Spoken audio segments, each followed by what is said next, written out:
Hi, I'm Vidhi. My pronouns are she and her, and I am also the co-outreach manager with Sanchi. And I was Quince in the last production, which was Midsummer Night's Dream. And the reason or like why this space is so important for me is as an ally, it's a great space for me also to take a sort of backseat and hear people's stories and hear and learn about the community and learn how to make being an educator, how to make the spaces that I have, the classrooms that I have, more of safe spaces for all different kinds of individuals of different identities and backgrounds. Because from what I've heard also from all of your experiences that you've been so kind to share, is that education and the classroom space can be extremely traumatizing at certain points, and how to create that into a safe space, even if it is just for a handful of people, would then be my great privilege rather. So yeah, that's something that I'm here to learn. Awesome, great. Ashuta, if you feel comfortable, even if you just write it in the chat and just like say your name, your pronouns, and just like what you're interested in getting out of this like session. It'd be great to hear from you. Just gonna wait until they answer back. Okay, I relate to that. Right, I'm just gonna go to the slideshow that I created, and then because we're recording it, it's like a rehearsed wedding dinner where we get to thingy. Also, wait, how do I do this? Right, presents. Cool, right. I don't know if you can see me. Can someone give me a like, yo, you're good? Yes. Cool. Oh, wait, okay, here we are, Right, so here's our little logo made by our amazing Z Lawton, who also played our Hermia. And then I'll carry on. Right, I think the best way for me to understand what this company is to literally go through the colours of the pride flag. I can't remember the guy who made it, so maybe one of you could be like trivia night, who made the pride flag, guys? But like him, he made like specific colours to regard to like actual themes within the queer community. So right, red is obviously for life, it says it there, but I think for us, that basically means we celebrate the lives and experiences of LGBTQ plus people in a supportive and friendly atmosphere, like we've been saying, really. So I think it was good to start with that, because it's like, we're not just being like, we're supportive, we're being truthful, and we're really letting ourselves be ourselves, being able to speak and like also find people who are going through the same stuff that you're going through. Orange is for healing, telling our stories and experiences through traditional stories like Shakespeare and adapting them, or mainly just not adapting them, because Shakespeare is a fellow bi guy. So it's like nice to explore that work of like, you know, being able to just, here you go. In Merry Wives of Windsor's literally 2 gay marriages. Like it's literally in the text. So it's quite exciting to like explore that and explore how Shakespeare explored his sexuality through us who are out and proud and talking about it like that. Also learning about yourself through acting and singing and dancing, and also creating those things. For that, I think it's just really, really important, because with the healing message, I feel like for me, at least, I'm able to explore myself better within characters, and being in that atmosphere where I can literally explore any part of me. And I'm sure some of you agree to this. It's very healing. It's quite like a meditating process. Yellow for sunlight, creating a family, like we talked about, learning about ourselves and our history in a positive light, learning about the greats, Marsha P. Johnson, and more, and just learning about those experiences as they should be remembered, not as, you know, what they are remembered now. And then having fun while in an inclusive atmosphere as well. Green for nature, again, allowing LGBTQ plus people to be themselves and all of themselves. And then I'd like to throw out some quotes actually at this point. I'm going to rename them anonymous. Can't say that word. But so people have said this throughout the chat. I put like an evaluation after there when we finished Midsummer Night's Dream. So someone said, this is the first digital space where I could share all parts of who I am without fear. And someone else said, it was relieving to not think about judgment from others and just be. I also have some more, but it'd be great if you guys could read them out. Go on. Come on, guys. So someone reads out the first one and then someone reads out the second one. It would be awesome to hear someone else's voice as well. All right. Just to get us started. This project to me means more than I can really put into words. It's a safe space for queer people and allies from all over the world to be creative and be themselves.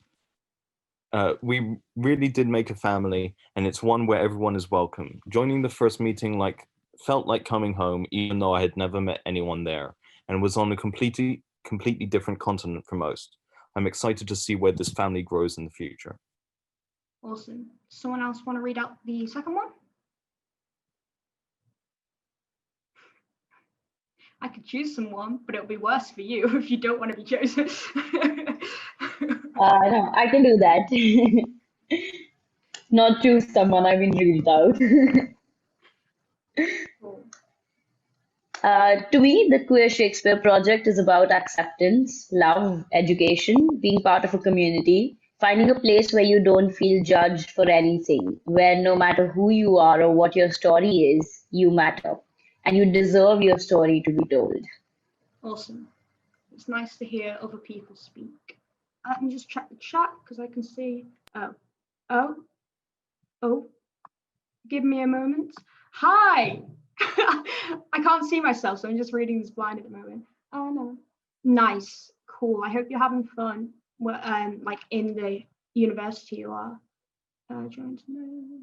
That's good. My note is low. Awesome. Thank you. I appreciate that. That's great. Awesome. Great. I'm awkward. I apologize, but I'm happy that you're here. Okay. Blue is for peace. Not having to worry about the people who may stand in the way of creating the work, which is queer. Allowing ourselves to fit the stereotypes and not fit the stereotypes. Allowing ourselves to explore, try new names and different pronouns, which some people have been able to do throughout us.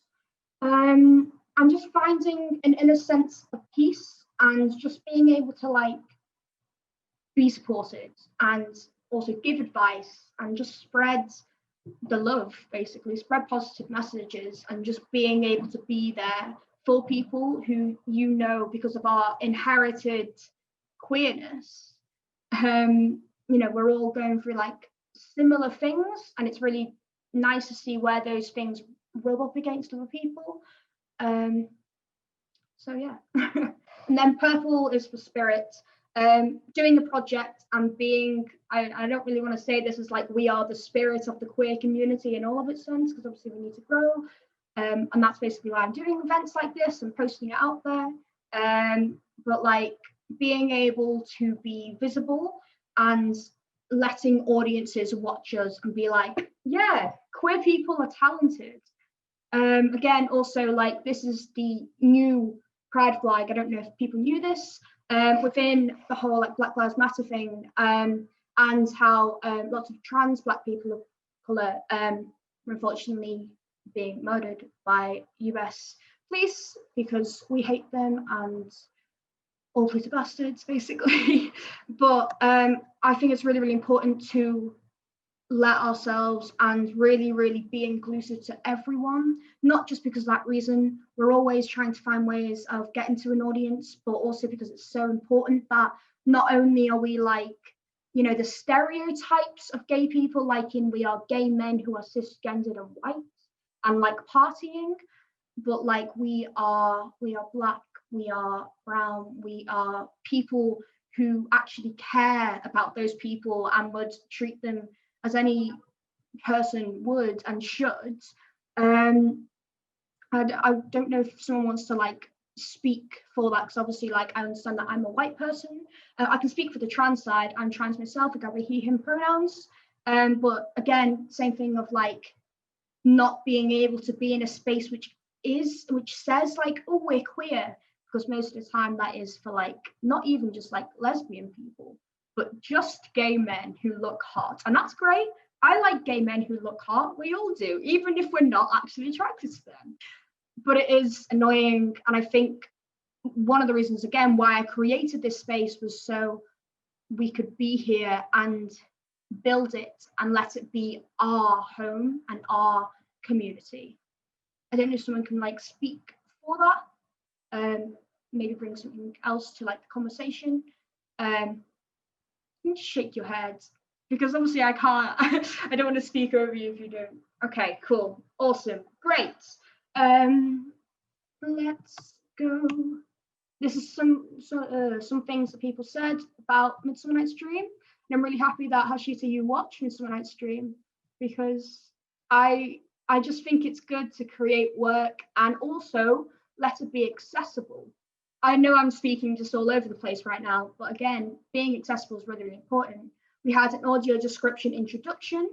We had captioning throughout the entire thing, the actual video, and just also bringing that into our rehearsal room as well, like knowing that not everyone can dance, and not in a, you know, oh, I can't dance, I'm not going to try, because lots of people did try when they felt like nervous, and like we helped them get over their nerves and let them just be like happy dancing, because that's really something what we tried to get through.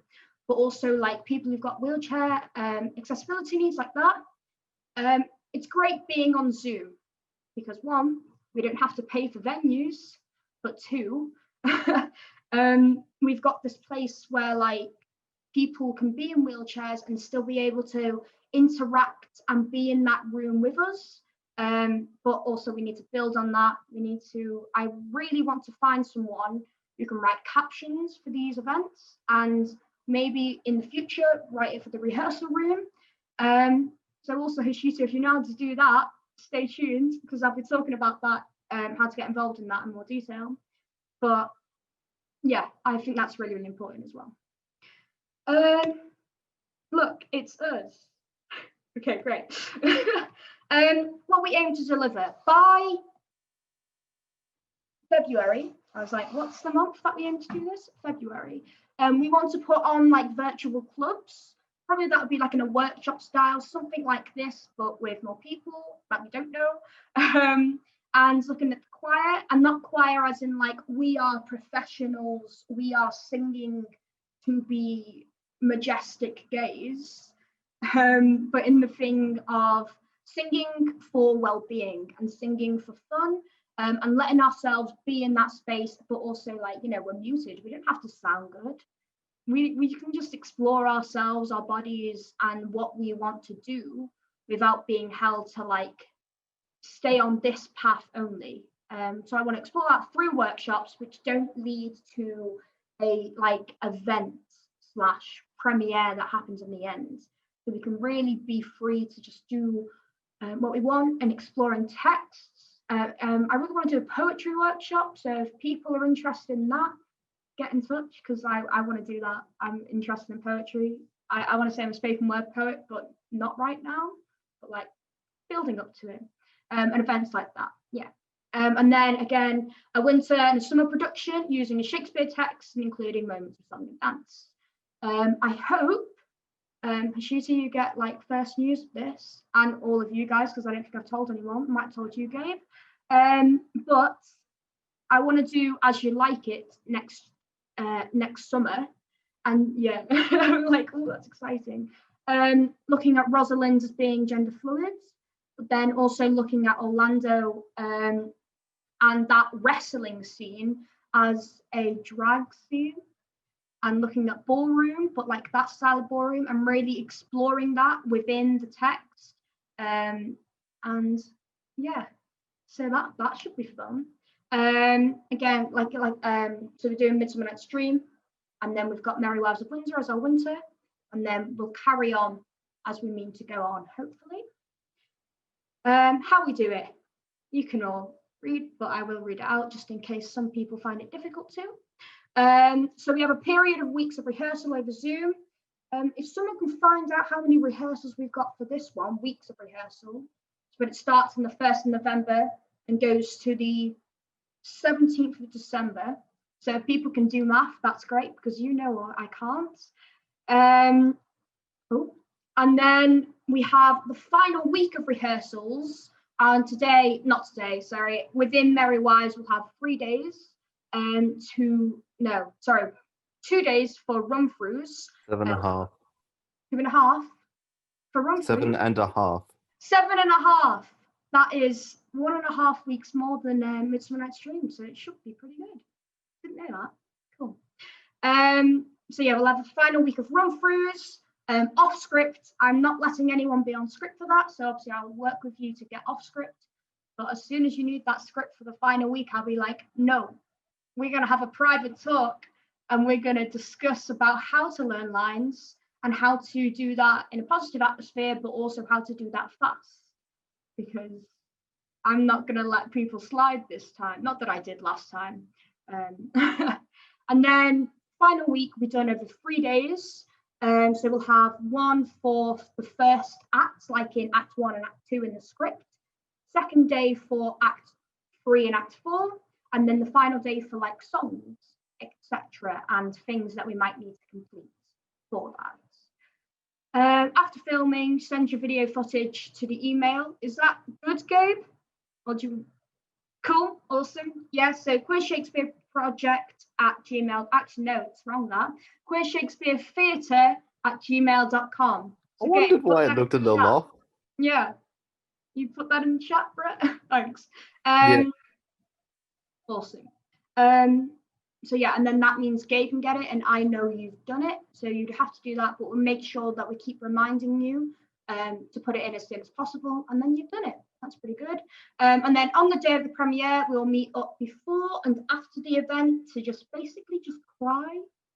Not gonna lie, that's basically what happened last time, and just look good and be like, look at my outfit that I'm wearing that nobody else will see except for you guys, which is also very, very fun. We had some really, really nice outfits last time. I was like, I'm turning into the stereotypical gay and being like, damn, women be looking hot. Okay, cool. Coming up next, we've got an open mic night, Merry Wives of Windsor, and the accessibility manager role. We're checking. Thanks. Okay, that was just you. Okay, cool. I was like, oh no, questions. Queer Shakespeare Cabaret. Again, all artwork made by Z Lawton. They're amazing. I don't know. Also, if you could put that in the chat. No, actually, I'll just put it on a massive big thing being like, we appreciate all your work onto our Instagram, because I think that'd be easier. So then you can look at their work. But then, okay, the Queer Shakespeare Cabaret is on the 25th of October, which is next Sunday. Thank you for the nod. So I was like, again, math and time, can't do. I know I'm the producer of this, but like you that's one thing you have to do. Tell me what time zone you're in about 20,000 times. I'll get it one day, I promise. So the 25th of October, Sunday, 3 p.m. BST, which is the English time setting at the moment. And I hope I got that right, because there is a time change. I'm also hoping nods are happening, but it'll happen at 3 p.m. no matter what. Okay, cool. Queer Shakespeare Cabaret can be spoken word. You can perform basically whatever you want, as long as it can be performed over Zoom or be pre-recorded and then we can see it over Zoom. Yeah, I'm really, really excited to see if you've got something to offer. I won't go on about it too much unless you want me to. I'll go through all of them. So it'd be great to like hear what you're really interested in. Yeah, again, just if you're going to apply for this, you can apply, and you don't have to be like the best artist in the world. Really, really nice to hear from you. Please try and apply by the 20th of October. But again, you can be on the night and be like, I'm just here to appreciate queer art. And then be like, wait, I have queer art. I will show you. It changes that night? Are you kidding me? Wait, so it changes that night like in before the event? No. After. The Oh, 25th, the night of the 25th of October, it changes yeah. for us, and for the Americans, it changes the night of the 31st. I didn't know it changed in America. Cool. We learn something new every day. Okay, cool. Merry Wives of Windsor. Our winter show, like I said before, is Merry Wives of Windsor. I'm really excited to do Merry Wives and explore more queerness within Shakespeare plays. Something that I really love in this play, as well as there's literally a gay marriage. Like, I read this play and I was like, this might be fun. And then there was literally two men, four men, because there's two marriages, marrying each other. And I was like, no, this can't be a thing. This literally, and then it was. And I felt, obviously it was there for being like, haha, gays. But let's be honest, it was obvious that one of them was very gay. And it's great. I'm still getting over the fact that there's literally a gay marriage in Shakespeare. Like, what? In the canon as well. Wow. Okay. But also something else is that the chosen family aspect, which is again something that is extremely important to us. But it shines through so much in this play because like all the characters feel like they're literally living together. They're always together. All the like the best friend groups and stuff are together all the time, and they seem to know each other really, really well. It's really nice when the big scenes happen because again, it's literally like how it used to be in Shakespeare's day when you go to like an inn or a tavern or like a pub, and everyone's talking and everyone's like literally being in that family. So that's really exciting, and I really want to explore it in a more queer way. Also, something that I want to do with that chosen family thing is to pair it with sea shanty music. I think Sadie's still here, but like Sadie knows. Sadie knows about sea shanty music. I am. How can I help? Yeah, cool. I mean, like you're helping already, so don't worry too much. But yeah, sea shanty music's really, really awesome because it's literally I mean, the music's awesome anyway, but they literally like work to these songs and they cook and they clean and they literally live through their music, which happens in a lot of different communities as well. And I really, really want to explore that because something about sea shanty music is that there's so many different types because when you have a seaside town, they usually / basically every time work by that song and work by their own songs and create that beat, that like inherent beat that you move to when you're working on a ship. And I want to explore that to be like the beating of the heart of this particular community within the show. Can I add something to that, Zach, for a sec? Yes. It's also especially interesting because a lot of sea shanties have a mix of rhythmic and musical traditions from all the different traveling places. You know, people would come, especially from Caribbean and Eastern American, like the East Coast of America. There's a lot of trade and everything like that. And not all of it is well motivated in history, but it does bring in a lot of diversity in terms of who's on these ships. If you look into pirate ships, very, very interesting as far as it's sort of an amalgamation of people who come from all around the world, and the musical tradition reflects that. If you look at the tonal areas and the rhythmic ideas, it's very much a mix of many different cultures that would have sort of, crashed together on these coastal areas and in these ships especially. And so there's definitely the work songs. You'll get a lot of folk traditions, but you'll also get these really interesting, and they're always so about like I'm going home to see my love type of thing. Like that's a really prevalent theme. And it's also like homeland as a theme in general because they're on these ships for months at a time. And I think it's all very much the way you were thinking for this theme. You're awesome, Sadie. I missed you a lot. I miss you too. But yeah, awesome. Great. Yeah. Oh, Jesus. My mouse keep going. Something that I just want to add to Merry Wives is that we're really excited to have the same sex attraction be like, I don't know, the main show. We've still got like, because, well, basically what I'm trying to say is Midsummer Night's Dream was very trans focused, which is great because I needed that. And I was the one who's creating that. And, you know, the trans guy's got to do a trans piece for the first thing. Like, that's just, you can't not do it.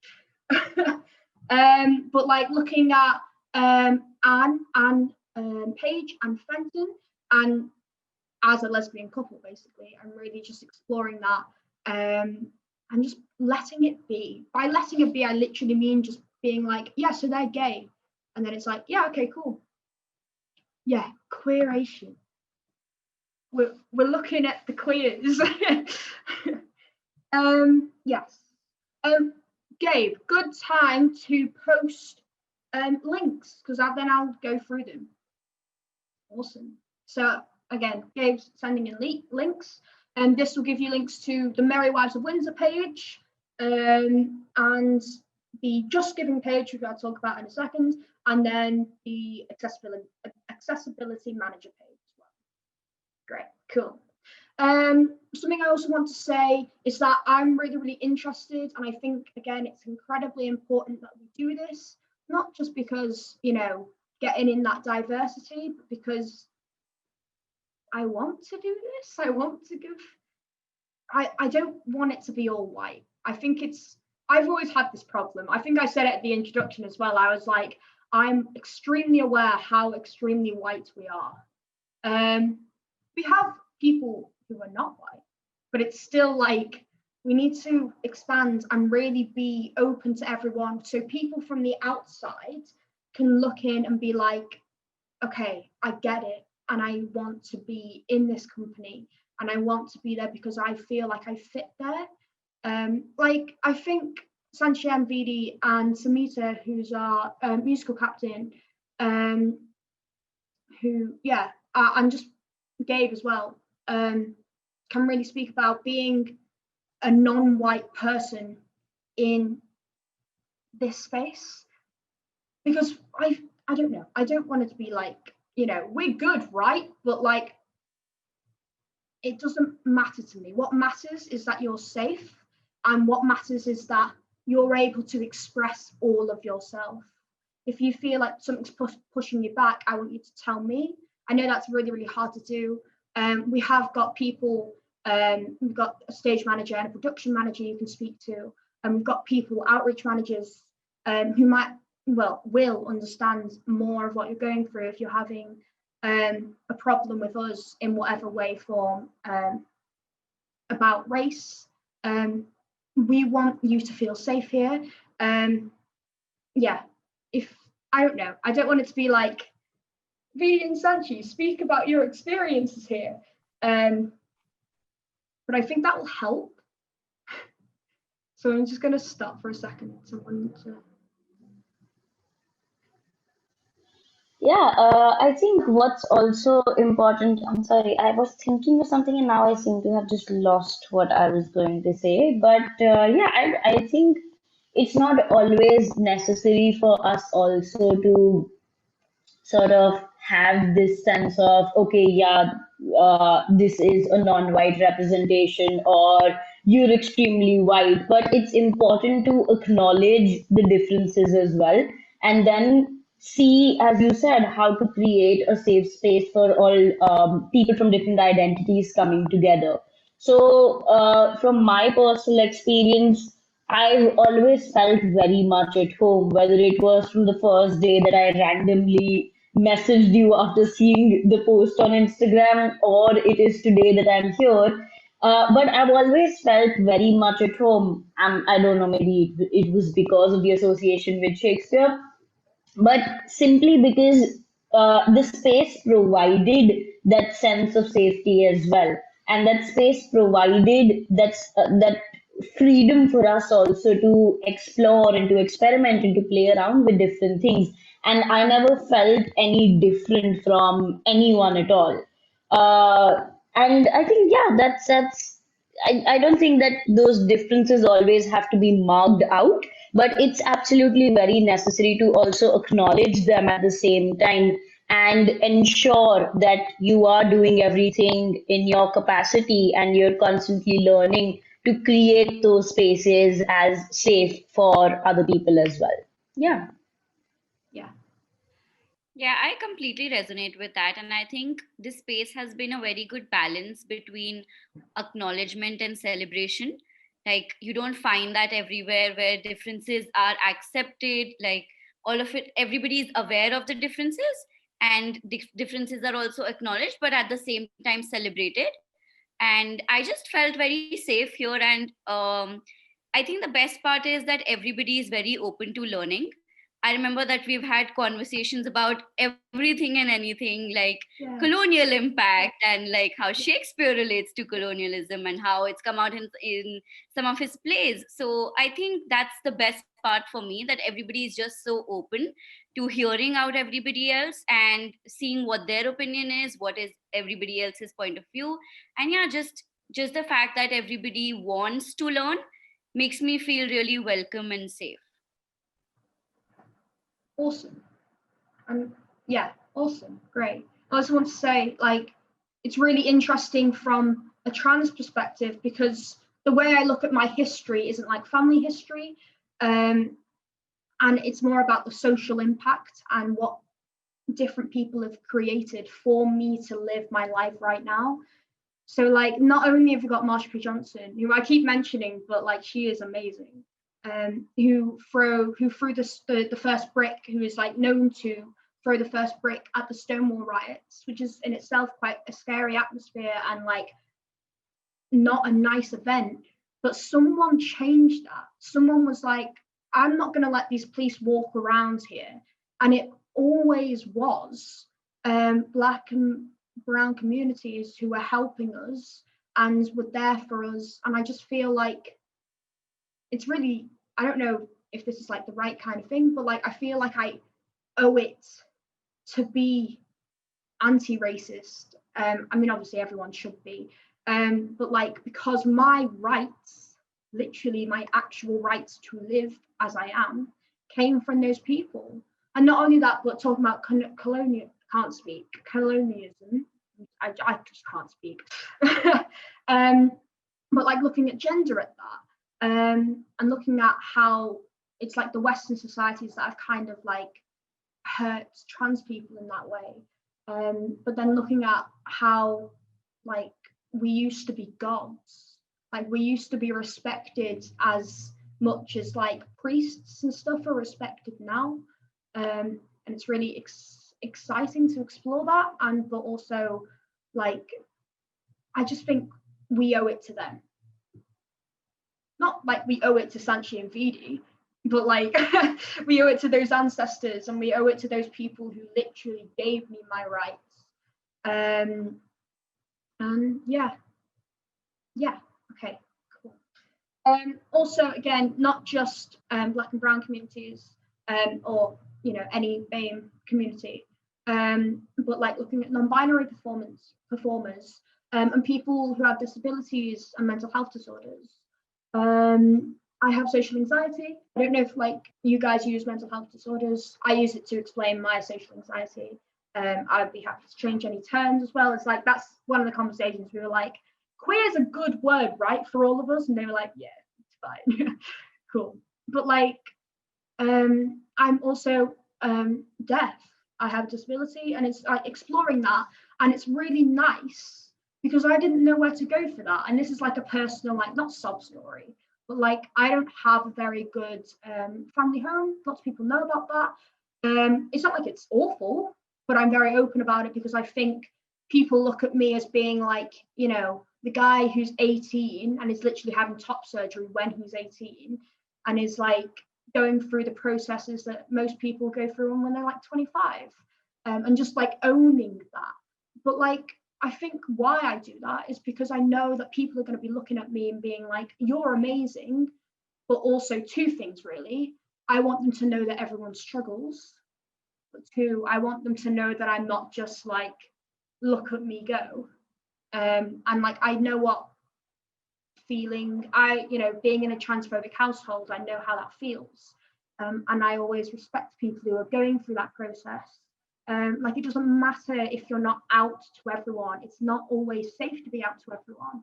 We're never going to push you to be like, you are out, Erin. So like, I'm going to use it, but like, nobody's going to be like putting you on Facebook and being like, Erin, our non-binary performer, when you don't want to be known as that. But we're going to be proud of you in this setting, because why wouldn't we be? It's that whole thing of like, why wouldn't we be not racist? It's that whole entire thing of like, of course not. But it's really also important to be like, we care about you, and we care about where you came from, and we care about where you are now, and we care about where you're going. And I hope that we'll be able to guide you, and not in the way of like, do this, do this, do this, but like, if you come to us like I did for my hearing and be like, does anyone know what dissonance is? Does everyone know any like good practices? Like, I got the help that I needed from someone who was in Oregon. Is Kit in Oregon? I'm not sure. But someone who was in my community kind of understood what it was like to not be completely happy from where you are, who could help me with something that is not queer related. So yeah, okay, cool. To audition, again, it'll be all on the link that Gabe has sent. But to audition, please send a video of at least 1.5 minutes of you performing the character you wish to play. It can be a monologue or a duologue. Just make sure you've got enough time. You can make it 10 minutes. We probably won't watch the whole 10 minutes, but it doesn't matter about how long it is.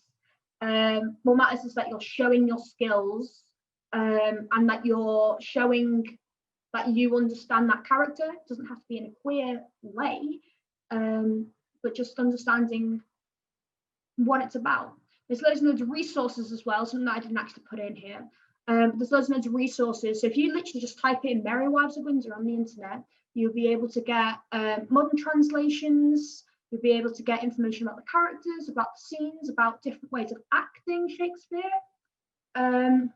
Also, if you need any help with that, please just come to me, because I enjoy teaching people. I'm a facilitator rather than just being like, I'm not the dictator director, which is a phrase that people use for, when you're being taught about directors. And it's really important for me that you feel comfortable, like right now. Like right now, I hope that you should feel comfortable and be like, yeah, okay, this is cool. It's okay if you're not, but like, it's that thing of like, I will do everything that I can to give you everything that you need to join us. And then, yeah, because it's right now, everyone's in my cast. Everyone who I know is in my cast. And then we can filter out once we actually get the cast of Merry Wives of Windsor. And I hope that makes sense, because I don't know how to explain it as well as basically what I just said, the phrase, what I just said. Yeah, also, if you're a singer, please send us a video of you singing any song of your choice. It could be in your own language.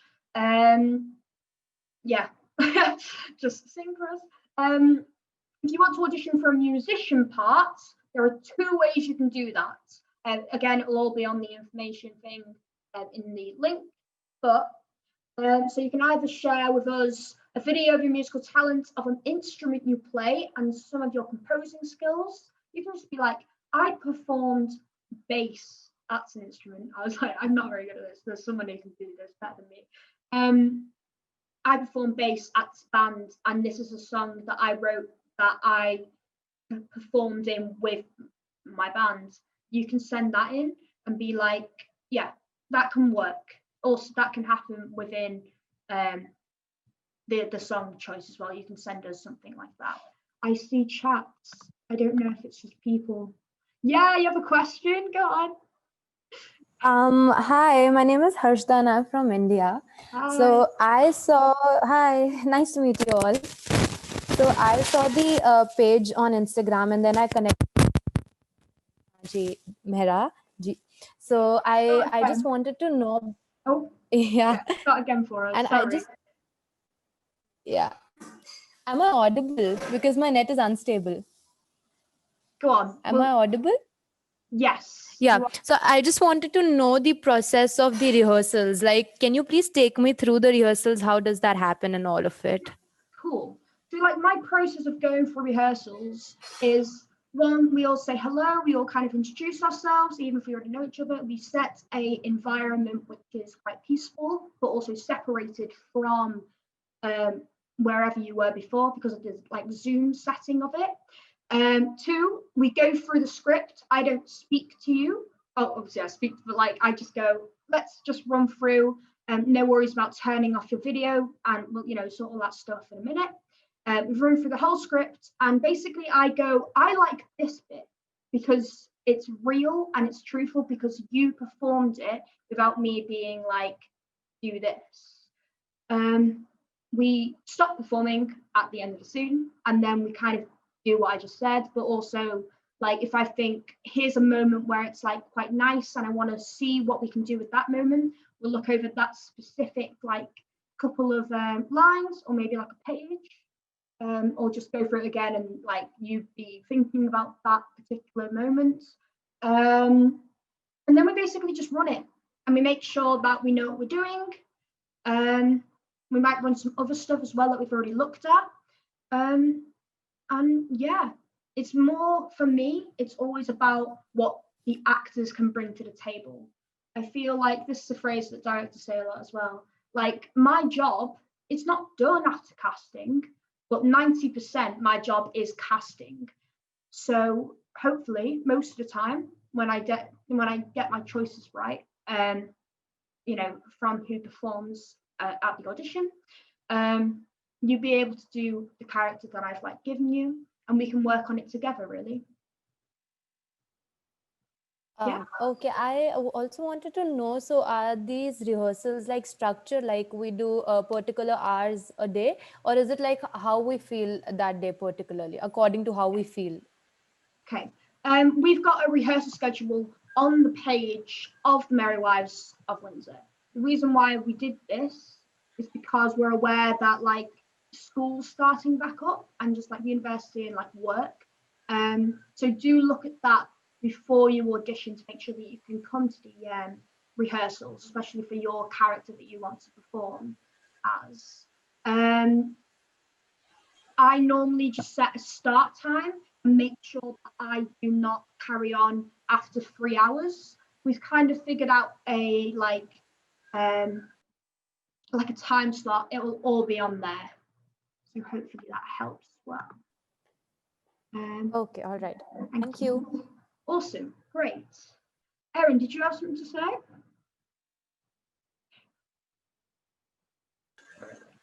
Hang on. Do we want to explain like how the dance and the singing rehearsals go as well? Yes. Do you want to do that? I could. Yeah, dance rehearsals, well, how I tend to do them is I go through like how the dance is going to work and like explain like what it is. We'll warm up and then we'll go through like section by section of the dance, run through it like a few times, make sure everybody knows the choreography. And then we'll usually run it once without the music or a few times and then run it with the music a few times. Nice, cool, yeah. And then for singing, basically most of the time, you will be given the audio track of your part before the rehearsal of that particular song. And then it'll be normally like, you kind of get what you're singing, because obviously it's quite difficult to run singing rehearsals on a Zoom chat. Also, if you don't enjoy singing, we're not going to push you to sing. I'll say that first of all. But yeah, so we do the whole like, do you know what you're doing? It's okay if not. We have like a question time before we actually run it with singing, because you would have already listened to it, and you would have been like stressing about it, because we all stress. We're queer people, not to all stereotype you, but like, let's be honest. And then we go through it normally like part by part. And then we just kind of like all fit it together. After the basically initial, maybe there'll be another singing rehearsal. That's the only thing that we do when it's not all in a Zoom chat together. So the way that we're going to run all the songs that you might be singing is first draft, notes. I'm sure everyone knows like what notes are. Like if you're, you know, off key on one particular part, that's a note. And then second time, and then notes, and then the third and final time. So how we run it. We might do it only twice, depending on how long we've got. But yeah, so basically be you singing into your phone, making sure that you haven't got loads and loads of background noise. And then either Gabe or me, depending on what we do, or the composer of the actual song / MD, musical director, puts it all together. So I hope that makes sense. I didn't confuse everything for you. I confused myself, not gonna lie, but okay. Yes. Yeah. So it goes from the 1st of November to the 17th of December. Please try and audition before the 30th of October. We're in October. Cool. Should I mention about Tech Week or Tech Week as we have it? Yeah. You do that. Okay. So generally at the beginning, or at least what we did for Midsummer Night's Dream, was at the beginning I laid out the basics for the recording just so everyone was already aware of it. So it wasn't coming as a news flash when we got to the week before recording, just to make sure everyone had what they needed. And then the week of the run-throughs of the scenes, which I don't know if we're doing this time, but before we did it right before the week of filming, we'll basically just go over that information, make sure everyone has what they need to record their parts with for the scenes rather than for any of the music. And then the next week we'll set up for recording, then we'll record in bits, and yes, and then they'll be sent to that one email which I put in the chat earlier. Yes, awesome. Did I miss anything? Something I need to add is most of the time it's on a phone. So like if I am on Zoom on my laptop, which I'm currently on, it's this, which we're always like, landscape is your friend. Don't use this, do this. Most of the younger people get it, but we've got some more experienced people in our group, and they don't really get it. But this way, I forgot what I was talking about. Right, yes, but also if you don't have a phone / you're using your phone to do Zoom and you don't have a thing to record with, that is completely okay. Don't worry too much about it. We'll either find something out how to do it, or we'll just make sure that you're always landscape on the phone or device that you're on. Because for me, I'm going into theatre and social change. Like, it's not about the theatre. It's about the impacts that we have on you on rehearsals and the experience that you get from us. Yes. There was something else I needed to add, but now I can't remember. Was it about DSLRs or no? No. Okay. It's fine. I will go over the accessibility role a little. Oh, there we go. Cool. Very good. So it says it there. So the accessibility role, right now, we thought we might be able to get it a little bit earlier. I think we need a lot more time to like discover people and like look at who we can have and who we need. Basically, they're really about getting the people we need together and making like their job will be what we're going to share between us. Like, if you need someone to talk to, go to them. Like, that's basically, yeah, they are. There's a role in schools, in most schools, and it's basically an accessibility role, but it's like not. Guidance counselor. Guidance counselor, basically.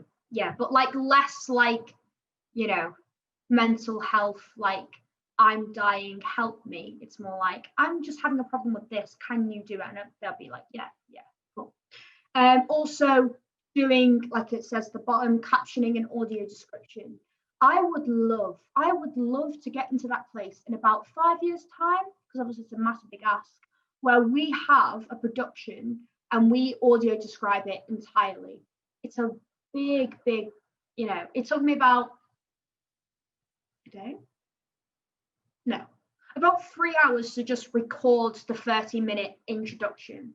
And that's just recording it rather than actually going through like what everyone looks like and making sure that I'm using the correct words and terminology that they want them to use. It's a lot of work. It's worth it. It's completely and utterly worth it.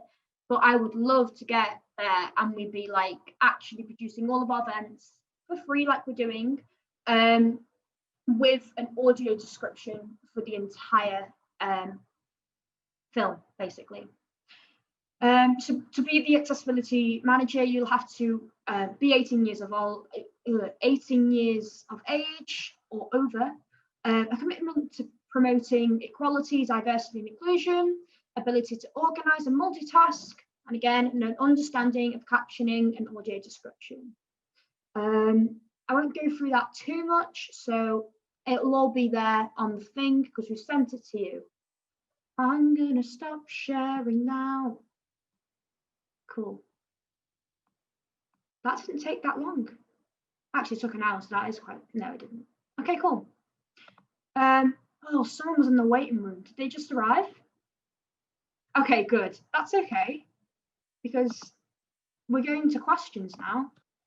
So also, Sanchi, that means like, if you've got something that I've already spoken about, just repeat it again.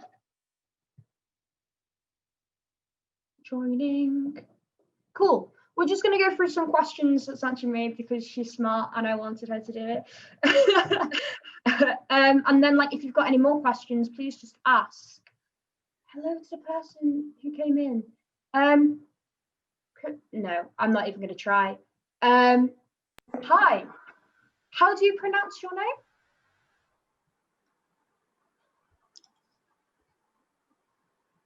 Please answer me.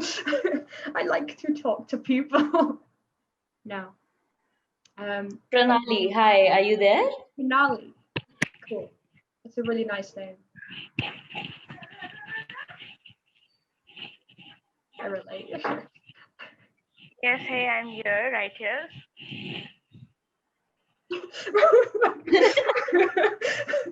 Hello, I'm Pranali, and yeah. Awesome. Hi. What are your pronouns? And can you tell us a bit about yourself, maybe? Yeah. So my preferred pronouns are she and her, and I'm 19 years old, and I sing. And yeah, I'm also a peer mentor on my campus. You're a what on your campus? Can't hear you. Peer mentor. Oh, that's cool. Yeah, in fact, let's get her as the accessibility manager. Yeah. No, it's all right. Don't worry. You've no idea what that is. Sorry to scare you. Right. Okay. It's nice to have you here. We're going to do some questions, and then literally, if you've got any questions, don't worry about you being a little bit late, because literally just ask any questions that you think you need, and then we'll tell you that information. Also, we're recording this event. We'll like chop it so like if you guys want to stay like hidden / don't want to be like heard, we can just like cut that. So literally don't worry about it, because that's what I kind of figured we would do anyway. It'd be nice to see both of you, but also literally don't worry if you don't want to be seen. Yeah. Okay. Go on, Sanchi. So I think you've covered mostly all the things that I wanted to ask you. So it's pretty clear. If our participants like have any questions, I think they can talk to us. But one thing that I wanted to know is how much of experience in acting, singing, or dancing do I need to have when I audition here? And how much does experience really matter? Experience doesn't matter. What matters is that you have, I don't know if you guys know the term of unique lived experience. It's the term that I've just been introduced to like over the last couple of days. It was fun to, I was like, oh, right, that's what I have. Okay, cool. As long as you are yourself, and as long as you either feel comfortable to share parts of yourself or just feel interested in conversations, interested in talking about different types of people, just be there. Again, it's that thing of just be, because we have that audition phrase, and like if it doesn't, because that's the thing, experience doesn't matter, because you might be amazing but have never tried it before. So I'm not going to be like, you need to have at least 3 Shakespeare things under your belt before you audition for us. And again, I just taught, like it goes this way rather than in a line, but it's okay. Like I haven't done so many like massive big Shakespeare productions. Midsummer Night's Dream was the first production that I produced and directed. Yes, I had the training to do that, and I knew like kind of how, but that doesn't mean I had the experience to do that. It's really just exploring yourself, and being able to do that in a safe and friendly atmosphere first is great to do. Hi. Oh, I know. Wait, yeah, I do know you. We had a conversation, right? Oh, yeah. Cool. Awesome. Cool. Hi. Awesome. Yeah. I enjoy having this conversation because I felt like I was just talking for an hour, but it was all information that was good. But yeah. But I have one more question, Zach. So I know you've talked about this briefly, but it'll be good to catch up, and with Pranali also being here. So what really drives you or the project, and like what was your inspiration behind this? Yeah, okay. I needed somewhere to be. I needed somewhere where I could be all of myself. And I knew, because of the friends that I spoke to and because of the people I met online, that they needed that space too. Again, I'll go through like the sob story. I don't know what to call it. Unique lived experience. That's what I call it. I didn't come from a broken home. I just came from a transphobic household, basically. It was hard to live in that space while being the person that everyone's like, wow, look at you go, aren't you amazing? In lots of different areas. Not that I am like, I don't hold myself in that position, but like, I think it's important that we protect ourselves in the way of like, we come into this group, into this community where everyone has that experience, and not, it doesn't matter if it's like, if you're queer or not, but as long as you have an allyship, as long as you have that fighting need for queer people, then you are accepted in this space. Have I answered that? Yes, you have. Thank you. Awesome. Trying not to wrap it on, because I can if you want me to, but I won't. Has anyone got, has anyone got any questions?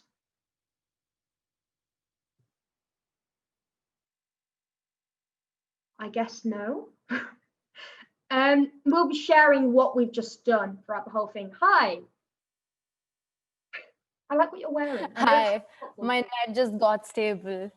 Yay, well done, awesome. Oh, that's another thing that I should mention. Like, if your internet is a bit crap one day, that won't stop you from doing it. Like, Gabe, do you want to talk about Emily's internet, or should we just remain that as a thing that we never talk about ever again? Well, oh no, it's a good example. So, one of our cast members, living situation was difficult and was just between uni and COVID and everything, and was in the middle, had to be in a hotel room for that day. That day was like the last filming day. So we filmed her entire part with her having terrible internet. You can't tell either, because Gabe is amazing and has many talents. Zach, stop! I'm telling a story. Sorry, okay. I don't need you complimenting me whilst I'm trying to tell a story because I'm going to get distracted. Right. So, and then it took her a while to actually get enough Wi-Fi to be able to send me the files that she had made and recorded for me to edit, because we already knew as soon as we saw there was an internet problem, I was going to have to replace the video. So she sends me these files, but the audio and the video file do not match. Somehow, what had happened is the audio was the same length, like the clips were the same length as the Zoom video footage, but the videos had been sped up and slowed down in certain places, so they were longer. And then I had to match to her mouth movements her own speech. Now, what's the she played Helena in A Midsummer Night's Dream, and if you know it, then you know that she has that massive long speech. A couple times she has a couple massive long speeches, which I had to match as close as I could for the entire thing, because like the video didn't match with the Zoom, so I couldn't just overlay it and use the Zoom audio. Yeah, that's terrifying. Yeah. Gabe, was that the day we did 3.2 where she has all of those big long? Yes. Mm-hmm. Yep. Oof. Yeah. Was not the most fun. Yeah. But she managed to get me the files anyway, so that I could then do that. But that was difficult as well. She almost sent them to me by USB stick, which we did do for another thing, though. Yeah. So some of Erin's files were rather large, and internet was being difficult about uploading them, so they just sent it to me via the post system. I will talk about that, because obviously, like, if Sanchi had a problem with that, it's not like you could easily just spend, yeah, I can't exactly. Yeah, I don't know how much it is, but it's not easy, you know. Even going across from like me to Gabe, well, we were. I'm close to him now. Yay. Oh Jesus, what was I saying? I just got excited because I'm close. We were talking about the Royal Mail, and the posting USB. Okay, so what we do and what we will carry on doing is like we'll film Act 1, Scene 1, and then we'll stop, and then we'll start again. And I don't like it. It's a bit annoying because you've got like the bumps of the actual like character journey being all director in you. But that means that you can send that file, and it's a lot easier than sending 2 hours of like, the entire script just to one thing. It's also easier to like edit the scenes how we want them to do that, and dances and stuff. But like, don't worry too much. And again, Gabe's a genius. If there is an issue, he'll fix it. Yeah, it's literally we have love for Gabe. I just want to add something here. Like, Gabe has been, as we call him, our angel, and I picked up that nickname. I think what happened was, I was, for most of the videos, I was in the background, so I didn't want to be disturbing and having to go on and off as we were doing scenes. So I just left my video off, and then when they needed me to play audio or just needed to ask me a question, it would just be speaking as if into the abyss. It's like Gabe. Nice, great. Yeah, but like, we've gone through power cuts in the middle of rehearsals. We've gone through batteries dying in the middle of filming. I remember Carissa just sort of disappeared in the middle. So yeah, like, these technical difficulties, I think we all understand that that's something you can't really help face, and we're going to definitely face at least some of them. But yeah, I think there's this, especially with the backup that Gabe had asked us to take. I mean, I messed up personally with that as well. It was just a video of my eyes and my nose, because somehow my camera, the backup camera, had zoomed in. But yeah, we like sort of managed somehow with all the bits and pieces. and game wonderfully put them together. So yeah, I think technology is something, as much as it would put up a fight with us, we're ready to fight back. Yeah. I'm actually kind of professional in messing up with technology, so I was just concerned about it. I'm a professional. My net goes very often, and even the electricity, it goes very often. So I just want to tell you beforehand. Yeah. Because Yeah. I don't think it's ever stopped anyone. No, but we So I don't think have it'll stop you. Yeah, but it we might had have annoyed somebody though. Doesn't matter. we had Annoy one us all you person want. We're too nice to be like stop annoying us. we had one person who her computer screen didn't work, so she couldn't use Zoom on her computer screen because the screen didn't work. She had to connect it to her TV to get the compute to use the computer. So she was on Zoom on her phone, which obviously meant she couldn't record off of anything else because she didn't have anything else. So we only used her Zoom camera. The Zoom video. Yeah, that's also like absolutely fine. And yeah, as long as you have it landscape. Just this is a very annoying thing. This is the only thing where I'm like, if you don't do this, I'm gonna get seriously annoyed. Yeah, there's one or two videos in there which are like this, and it's just okay. Carry on.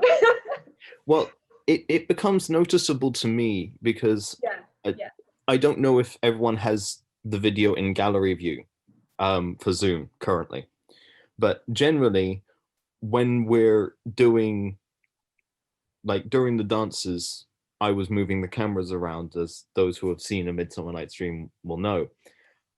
And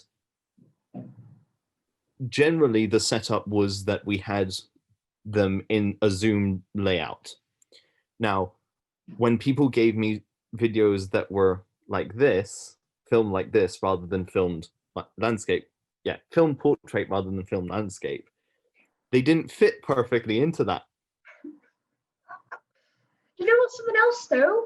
Like, they started filming like this, and then they were like, oh, let's just turn it in. Oh no. That though really stressed me out. But it's fine. It's fine. I mean, we will remind you every single day. Not every day. Do you know what I mean? Like a lot. So don't worry too much about it right now.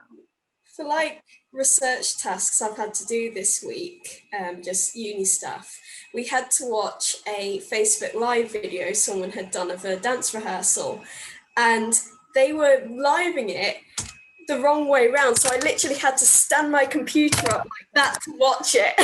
Yeah. See, that's annoying because obviously like the comments and everything is the wrong way. And yeah, that's stressful. Oh, yeah. Yeah. I don't see why people have an issue with this, but that's something that I will drill into you as much as I possibly can without being too like evasive. Well, there's also the issue of people who only use their mobile phones for social media and such, and people who stream straight to Instagram or straight to Facebook, but from their phones. You stream like this all the time because like this isn't easy to hold and walk around using. This is, and like Facebook and Instagram are built to be used in a portrait mode. So it's just it's assumed to do that. The phone's fault. Yeah. Okay. Yeah. Cool. Awesome. So anyone got any questions? Anything they want to like add or just want to talk about? I think you cleared pretty much everything. Like, yeah, I don't have any questions. Great. Awesome. That means I've done my job, and I appreciate it for you telling me that. I have one small thing. No, Gabe, shut up. No, joking. No, it's something that's completely different. And after our adventures with the Midsummer Night's Dream in relation to this, we just never thought of it before. When we're sending files, like Zach said earlier, send the files to that email. But there are a number of different services that allow you to do this. There are a number of different limitations depending on the service. For example, if you don't pay for Dropbox, you can't access someone else's Dropbox that's larger than 2 gigabytes. Yeah. Which It's which makes me beneficial. not understand why anyone wants to use Dropbox ever, but Yeah. people still do. For their own reasons, obviously. I have a Google Drive for my work. Brain has malfunctioned. I have a Google. I'm just going to try that sentence again. I have a Google Drive for my own work, and during the show, or during the editing and sending of files of the show, either people sent them to me via their own Google Drives or a number of different services, as I said. Some people uploaded to Vimeo, some uploaded straight to YouTube and then sent us the links, because I can download from YouTube. But I'm going to make sure everyone has the link to a file in that Google Drive so people can upload straight to there, because that will solve issues that we were having. For example, I don't have Dropbox, and which means I can't see files larger than 2 gigabytes. And one of our